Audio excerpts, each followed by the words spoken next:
Oi, viajantes da vida! Seja bem-vindo, seja bem-vinda, você meu amigo, você minha amiga, que acompanha aqui a nossa playlist de curtinhos, aquelas reflexões rápidas, para a gente poder fazer longos momentos de meditação. E pois é, você já pensou em morrer? Não quero assustar ninguém, não estou dizendo que vai acontecer daqui a pouco, amanhã, daqui a uma hora, mas se você soubesse que vai morrer e depois vai desencarnar, porque morrer e desencarnar são coisas diferentes, morrer é biológico, desencarnar é espiritual, o que você faria? Como é que você se sentiria? Ou como é o título aí do nosso vídeo? Quais são as suas expectativas para depois da morte? Pois é, você sabe que Allan Kardec, já lá na quarta parte do Livro dos Espíritos, quando ele está tratando das esperanças e consolações, né? Livro dos Espíritos, a nossa obra mais fundamental. Ele tem essa preocupação, mas é uma preocupação mais geral. É uma preocupação que tem a ver com todo mundo. Não só eu, você, que já somos espíritas, não só você que tem afinidade com o espiritismo e passou por aqui, nem você, que passou por aqui por acaso e não tem afinidade com o espiritismo. Talvez agora pense um pouquinho melhor. Mas, lá no Livro dos Espíritos, como eu falei, na quarta parte, no capítulo 2 dessa quarta parte do Livro dos Espíritos, tem essa preocupação de Kardec. Mas por que, Maurício? Ora, gente, a proposta da doutrina espírita não é ser consoladora? Não é apresentar para nós ferramentas que nos permitam a sequência da vida, porque esse é um dos aspectos mais consoladores. Olha que boa notícia nesse curta! Você não vai morrer, eu não vou morrer, esse corpo vai. Mas eu, espírito, eu, Maurício, eu vou trocar de corpo, eu vou trocar de personalidade, vocês também. Todos os nossos corpos, quando a gente nasce, eles já têm prazo de validade. E olha que a gente gasta e eles terminam até antes do prazo de validade, muitas vezes por causa dos nossos excessos, por causa do nosso mau comportamento diante da mesa, diante da sexualidade, diante da saúde de um modo geral. Então a gente às vezes gasta o corpo antes do tempo, o corpo morre, mas a gente não. A gente continua vivendo, a gente vai para além. E aí a questão é como? Já que eu vou continuar vivendo, como? O que me espera do lado de lá? Já que existe esse lado de lá, que é por aqui mesmo, tá? Vamos ficar imaginando. Lembra? Paulo dizia que nós estávamos cercados por uma grande nuvem de testemunhas. São essas. São os espíritos desencarnados que estão na mesma faixa vibratória dos nossos pensamentos, dos nossos sentimentos, e que se aproximam de nós, e que compartilham nossa vida, e que acompanham a gente na escola, no trabalho, em casa, muitas vezes. O que não quer dizer que nós não tenhamos privacidade. Essa privacidade também é garantida pelos nossos pensamentos, pelos nossos sentimentos. Pensamentos elevados, sentimentos elevados impedem a aproximação de espíritos atrasados. Pensamentos atrasados, sentimentos atrasados atraem os espíritos atrasados para junto de nós. E aí a escolha continua correndo por nossa conta, por minha conta, por sua conta, por conta dele, por conta dela, por qualquer um que esteja aqui na Terra e com as suas escolhas, com os seus comportamentos, garante aí as suas companhias espirituais. E essas companhias vão com a gente, vão com a gente, vão com a gente ao longo da vida, até o momento da morte do corpo.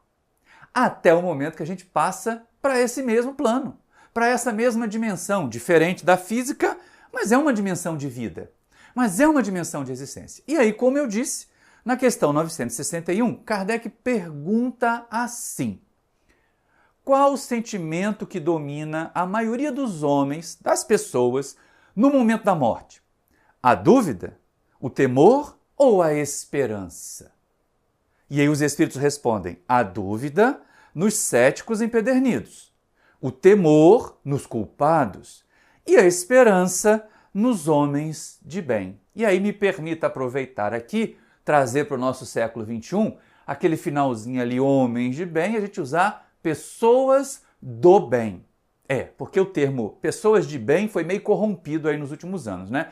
Então, pessoas de bem ou homens de bem, lá na codificação, são as pessoas do bem aqui e agora, são as pessoas que fazem o bem. Tirando isso, o texto está perfeito para a nossa análise. E essa é uma questão que a gente não vai deixar passar, né?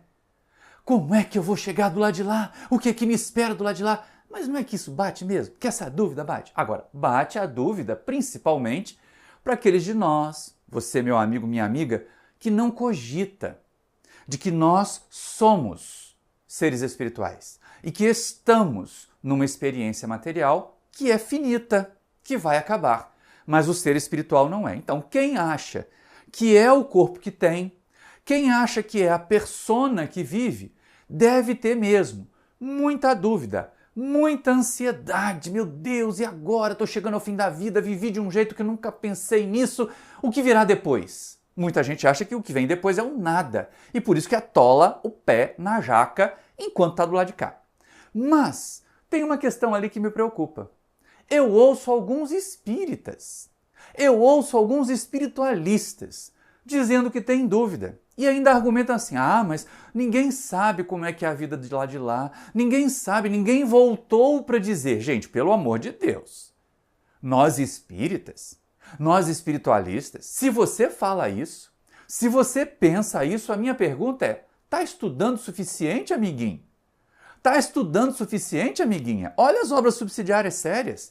E antes delas, olha o livro Céu e o Inferno, de Allan Kardec, obra da codificação, em que ele vai lá na segunda parte mostrar para nós as primeiras noções de continuidade da vida no mundo espiritual.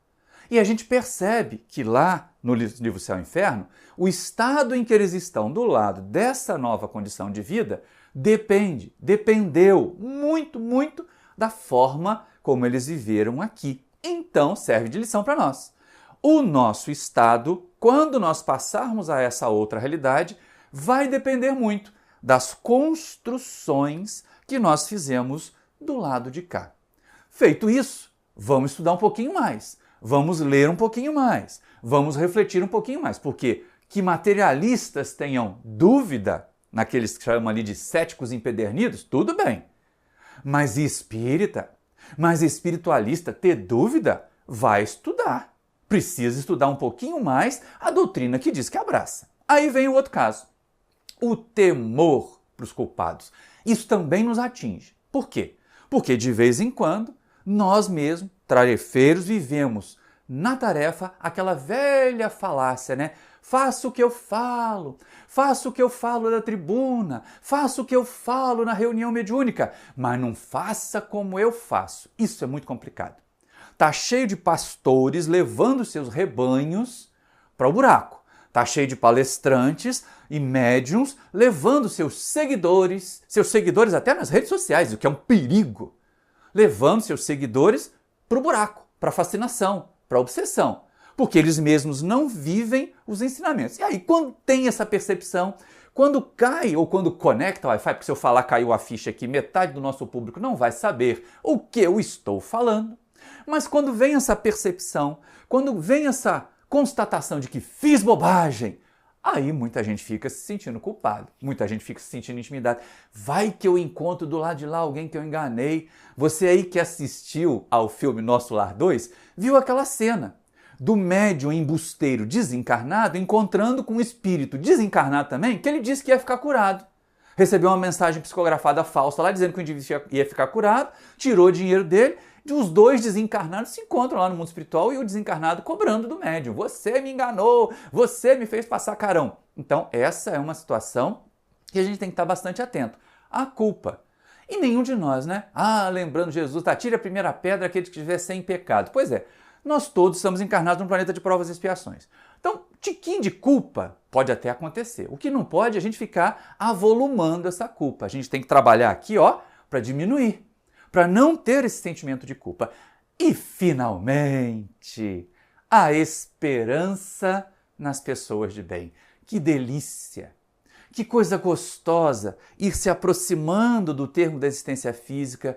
Pode até acontecer, sentir as dores que o corpo material pode proporcionar, mas está com a consciência tranquila, está sentindo aquela vibração gostosa, estar sentindo a presença dos amigos espirituais junto de nós. Às vezes, aqueles outros amigos que ao longo da existência material nós ajudamos, nós tocamos a vida, nós de alguma maneira fizemos com que eles se sentissem menos tristes, se sentissem menos infelizes, vindo nos recepcionar. Nossos entes queridos vindo nos recepcionar, aqueles que foram antes de nós, pais, mães, tios, filhos, tantos parentes, amigos que desencarnaram, trabalhadores que estiveram conosco no centro espírita, que foram antes de nós, vindo nos recepcionar. Que alegria esse momento para aqueles que viveram vidas do bem, para aqueles que construíram o bem aqui. Só precisa disso. Repararam que a esperança não está associada aos espíritas,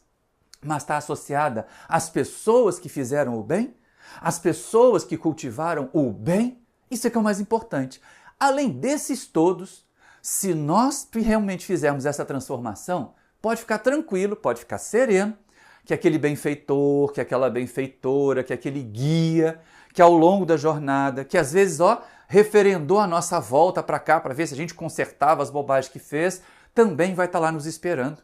Vai estar lá nos esperando e esperando com alegria. Então vamos viver, meu amigo, minha amiga, de modo que a gente não tenha dúvida, de modo que a gente não tenha culpa e tenha muita esperança de que viveu aqui, realizando o suficiente, realizando o que estava ao nosso alcance, para que do lado de lá, para quando essa morte do corpo chegar, nós possamos voar felizes para o abraço dos nossos entes queridos, dos nossos mentores, dos nossos amores.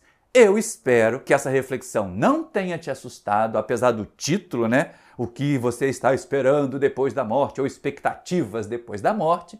Mas, pensa um pouquinho aí comigo. Dá pra gente viver aqui e construir uma passagem muito mais serena, não é? Só depende das nossas escolhas. Então, se você gostou desse vídeo, se inscreva aí no canal se ainda não é inscrito, acione o sininho para receber as notificações. Eu já disse, todo sábado tem vídeo gravado, toda terça-feira tem live aqui no canal.